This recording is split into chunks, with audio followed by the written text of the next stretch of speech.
Hey guys, we're done with two matches. We're done with the play. Started with the playoffs. I'm sorry. We were supposed to do video the other day, but we didn't have time, so just bear with us. So let's just get right into it. Qualifier one, the red corner. The two red teams fought, and one red team got annihilated. The Kings got annihilated. The Kings were like commoners for one day. And what can I say? Like obviously, Marco Jansen and they were missing Marco Jansen and Yuzi Chahal. That's pretty obvious, but it felt like their batting needed more power than their bowling really. Um, well, just that first couple I knew that the power play had to be good, and I was expecting only a power play can only be good for Punjab if both the batsmen play, which is Priyansh and Prabhsimran, right? And the fact that both them got out that early, and then like Shreyas also couldn't stand, Stoinis couldn't do anything, Nehal Vadera, literally no one could do anything to stop that RCB bowling. Bhuvi got that wicket. Yash Dayal got two wickets. Hazelwood got three wickets. But Surya Sharma, I think he was the real reason why Punjab didn't have any chance of coming back into the game. He was the dagger. He was the final dagger. Hazelwood was the one who got them to that situation. Obviously, credit due to um, Yash Dayal and Bhuvi as well for getting those power play wickets. It's obviously very, very good. I can't say anything because like it's not even the fact that Punjab's batting was bad. It was just that RCB's bowling was so good that no one could imagine anything else. This team, it looks like it's on its route to winning its first cup. I'm not gonna jinx it. I'm not gonna jinx anything. Um, but realistically speaking, this is one of the most all-round RCB sides I've seen in a while. It is on paper, and when you see on performance, it is slightly better than the 2016 side. I know some people will say, "Come on me," but without nostalgia, guys, you only think about it. Was your bowling so dominant in 2016? I don't think so. You can say the likes of Srinath Arvind, a prime Chris Jordan, and Chahal were there, but I don't know. I think this Hazelwood, he is like the it bowler you guys have had in the past couple of years. He was there with you guys for 2 years until he took that gap in the middle. So all I'm saying is this team is on its route. Phil Salt obviously playing his natural game. Uh, I think it's another just. I think it's good that Mayank Agarwal again had another off day. Have an off day, play well again, have an off day. So finals again, he should play well, right? You understand?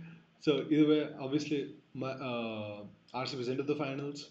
Punjab has another shot. This is exactly why that top two is so crucial. But obviously, they're going to be facing Mumbai in a couple of days. But before we get into that match, I think I want to hear what the RCB fan has to say. 9 long years. How does it feel? It feels surreal. I mean, you can't put it in words. It took us 9 years to come to another final. We are we are the we're the team with the third highest final appearances. And yes, the previous three times haven't gone our way. Uh, Fourth time, let's see what happens. Obviously, being an RCB fan, you know, I know what we want, but let's not say it. Let's keep it to ourselves. Let's be calm. You look at this match. What a bowling performance. I mean, if you would have seen, and like ST mentioned, I have to agree how much of a hardcore fan I am of RCB. I have to agree. In the last 17, 18 seasons, I haven't seen uh, obviously, I haven't watched all of them, but how much of IPL I have watched it properly since the time I could understand the game. I have never seen RCB with the middle order that this team has, the bowling unit that this team has. This team finally looks like a complete package. I mean, before RCB depended on the top three or top four. There was this only one bowler always in the team. Look at the bowling unit this time. There's Josh Hazelwood. Yes, he had an injury and he was out for a while, maybe 2 3 matches. But other than that, he's picked up wickets at constant intervals. He's been very consistent this IPL. Bhuvneshwar Kumar, he's been picking up wickets. Yes, in some of the matches he's been hit around, but he's been in the death. He's bowled some really crucial overs. He's won us matches. It's very good to see Suyash Sharma, the underdog, the player of the match, if I'm not wrong, in this match. Yes, the player of the match. Finally, he gets what he's been working for. You didn't see him amongst the wickets. That justifies the celebration which he did. He wanted to let people know that he's also here. He's been also performing. He's been the dark horse of this RCB side. He's finally got the wickets that he deserved. Those 3 wickets. Yes, if you see his bowling, it seems a little bit unconventional because when you go to a coaching center, your coach tells you, especially if you're a bowler, when you're bowling, you are always, you should be looking at the batsman when you deliver the ball so that you know where you land. But if you look at Suyesh Sharma, his head is up when he's releasing the ball. His head is almost up. He's literally straining his neck. Yes, it can prove injurious, but it's at his own risk, and he knows his body, so that's on him. And for such a young man to have such a temperament, come into a knockout match and perform like that, it was absolutely exceptional. And Josh Hazelwood doing Hazelwood things, picking up 3 wickets again, and he's just pushing it for the purple cap. Uh, 11 matches, 21 wickets. I mean, that those stats are just mind-boggling, mind-boggling. I don't know. Krunal Pandya, yes, he didn't get uh, Krunal Pandya, he bowled only over. He didn't have to bowl. More than that, the rest did the job. Yash Dayal getting hit in the previous match against Lucknow, but coming in this game to pick up those 2 wickets, he started it. If I'm not wrong, he was the one who started it. Uh, yes, he was the one who had started it with the Priyansh Arya's wicket, and it was good captaining, the field setting, the energy in the field. It was all there. This RCB team was pumped, and it was raring to go in this match. You could see the difference between the approach of both the teams. Um, Punjab Kings, when they came the wicket, they were not looking to settle, put on a score. That intent wasn't there. It, all that it was a pressure because wickets were falling at constant intervals. Every batsman when they're facing 2, 3 dot balls, they just wanted to let loose, and that's how they lost their wicket also. I mean, you look at Priyansh Arya got out. Prabhsimran Singh hit a couple of boundaries and then got out the way he did. It was a very good ball. Stepping out, I don't think it was necessary. There was no Punjab batter that was willing to just calm down, play out a few overs and then build a partnership and put on a respectable total. That was not seen. You see Shreyas Iyer as well, his wicket. He, the fourth ball in your innings, you wouldn't want to play that shot. I mean, you're the captain of this team. You would want to play a captain's knock and, get going. Nihal Vadera also didn't last long. Marcus Stoyanich did put on a little fight. I wouldn't say it was a proper fight, a little fight. And like Suyash Sharma did it in Mulanpur before, he did it again with a piece of a delivery again to get him clean bowled. And so that was lovely to see. You just see the chase. The chase wasn't a big total, and you didn't need much as well. Yes, Virat Kohli got out to a good ball. Phil Stoll did most of the work. Mayank Agarwal, uh, I know that was an unnecessary shot. It wasn't needed. Rajat Paldar finishing it off in style. I mean, you look at his stats in the playoffs, it's been exceptional. If I'm not wrong, he has a very good record when it comes to playing the playoff games. We saw it as well. He scored 100 the last, if I'm not wrong, in the eliminated last year, and he's been carrying on that form of playoffs, and he'll be the key to the final. In this RCB squad, they look like a complete package. They'll be raring to go. That maiden title, they're just one step away. Um, uh, Now, enough of me talking about this team. Let's get to the other match. I mean, it was a stark contrast to the match to the qualifier one. It was completely a different game. We saw 400 plus runs being scored over 40 overs. You look at MI's batting. The whole squad had been, there was a lot of change that was there. Surprisingly, Ryan Rickelton wasn't there in the lineup, but Johnny Bairstow coming in. Then Richard Gleason as well coming in. So there were a lot of Deepak Char sitting out. Raj Bawa, yes, he didn't get to show his um, talent, but he has come into the squad. There are quite a few changes even in the GT lineup as well. If you see, Josh Butler was in there, Kusan Mendes had replaced him. So Gerard Garcia kept his place. So you look at MI's batting. Uh, First 4 overs, if I'm not wrong, Rohit Sharma gives two chances, and you put it down. That is unacceptable.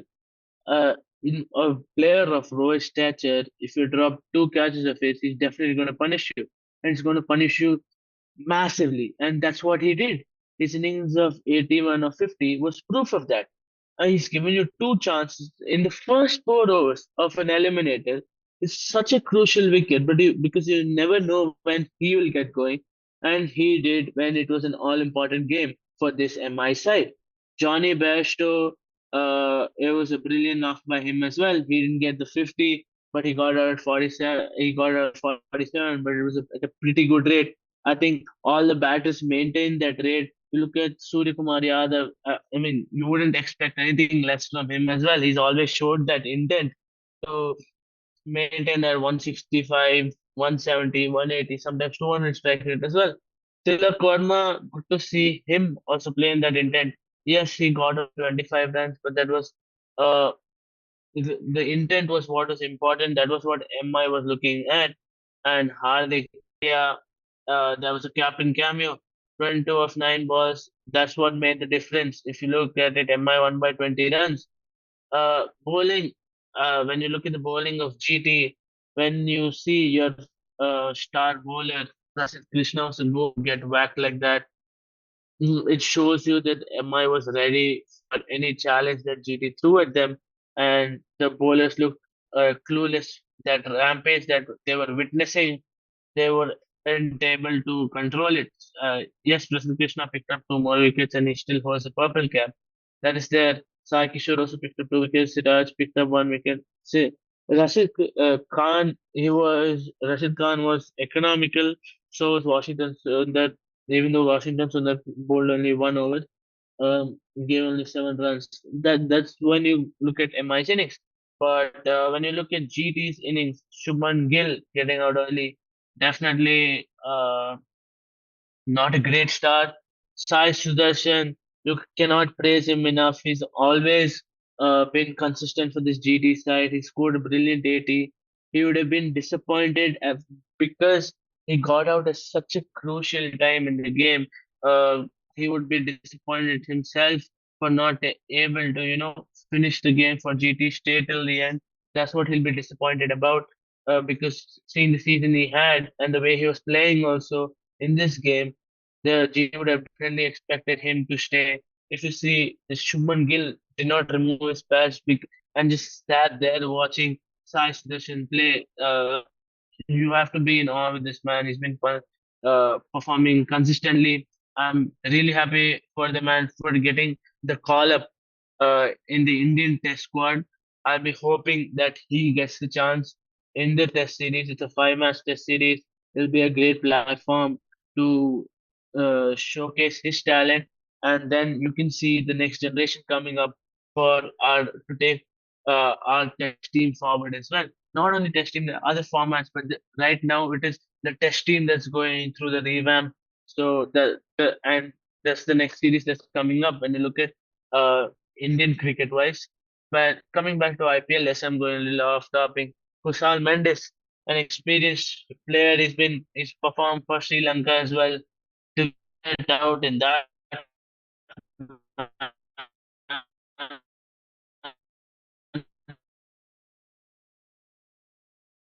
I think he's I don't trying to know, just say. I think he's trying to say he's getting out in that manner. It's kind of a crime. I can see planting that. your foot so back. I don't know what he was thinking. I think there's some technical difficulties with him. But obviously, let me just get into the Yeah, video. that's what I Yeah, Yeah, I think they got you. I think they got you. But obviously, let's just look at the Mumbai batting. Can't say I expected this knock from Rohit. I definitely did not. Um, 81 or 50 at this crucial stage, he had to stand. Okay, that's all his role was. To stand when Bairstow was hitting the ball around the park. 47 or 22. This I expected. I expected a good knock from Bairstow. At least one of the matches in this playoffs. Um, I expected that even if GT win the game, Bairstow will still have a good effort. And Rohit and Bairstow, what I think that was the foundation, which was 60% the reason why Mumbai even won. And obviously, we have to give props to Surya Kumar Yadav. Same consistency, 30 plus with a good strike rate. Tilak Verma and Hardik Pandya's knocks were definitely the things which changed the game. Because if you notice, they won the match by 20 runs. Tilak Verma hit 25 of 11, Hardik Pandya 22 of 9, Namandir hit a 9 of 6, but like that doesn't really matter.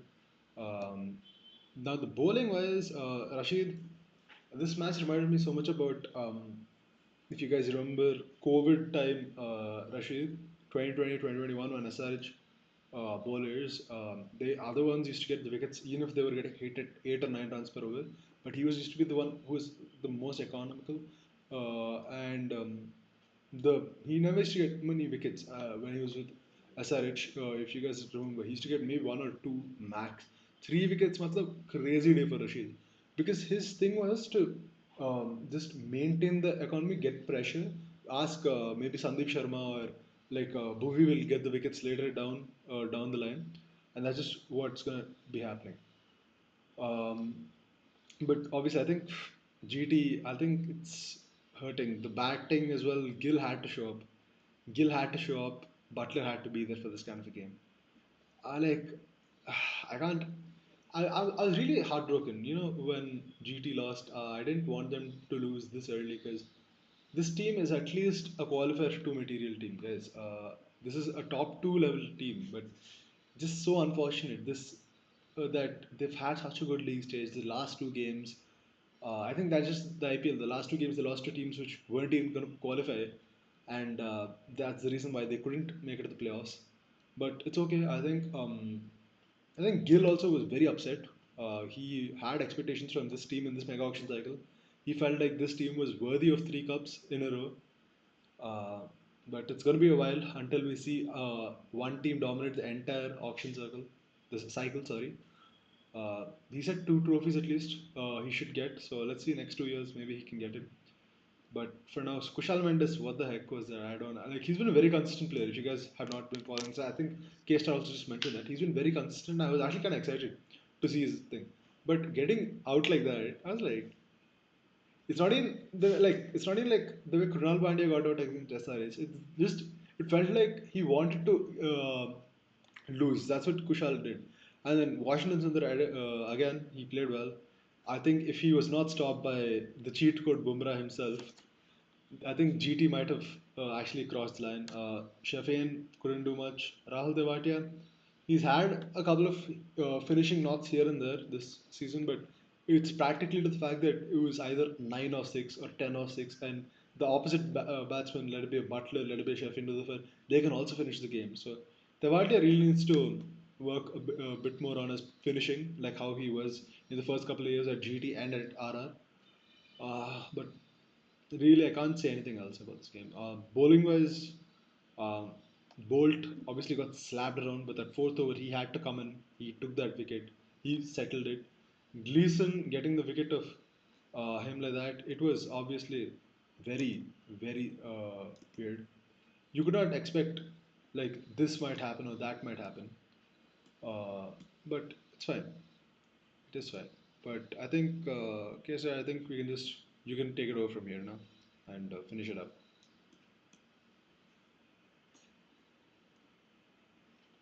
Yeah, I mean, um, I think both of us have covered that whatever had to be said about this match. Two more matches to go. 18th season of IPL coming to an end. Just two more matches. Punjab with their second chance against MI, the one of the most successful teams in the IPL. Uh, they're playing Punjab for one time. finalists, they finished runners up once. That was against KKR. It'll be exciting to see who comes to the final and faces RCB. Uh, Two matches after they left in IPL. I'm sure it's going to be nothing less than exciting, thrilling, and definitely all the cricket fans, the fans of these three franchises, will be going berserk right now. They'll be wanting their teams to win, and you can't expect anything less as well. And I've said this before. Yes, IPL two matches left. There's going to be videos from our side. England series also coming up. There's cricket still going to be there. So we're going to be there as long as cricket is going to be there. I'm going to keep saying this because that's how passionate we are when it comes to cricket. So yeah, and like always, guys, don't forget to like, share, and subscribe our channel. See you in the next video. Bye.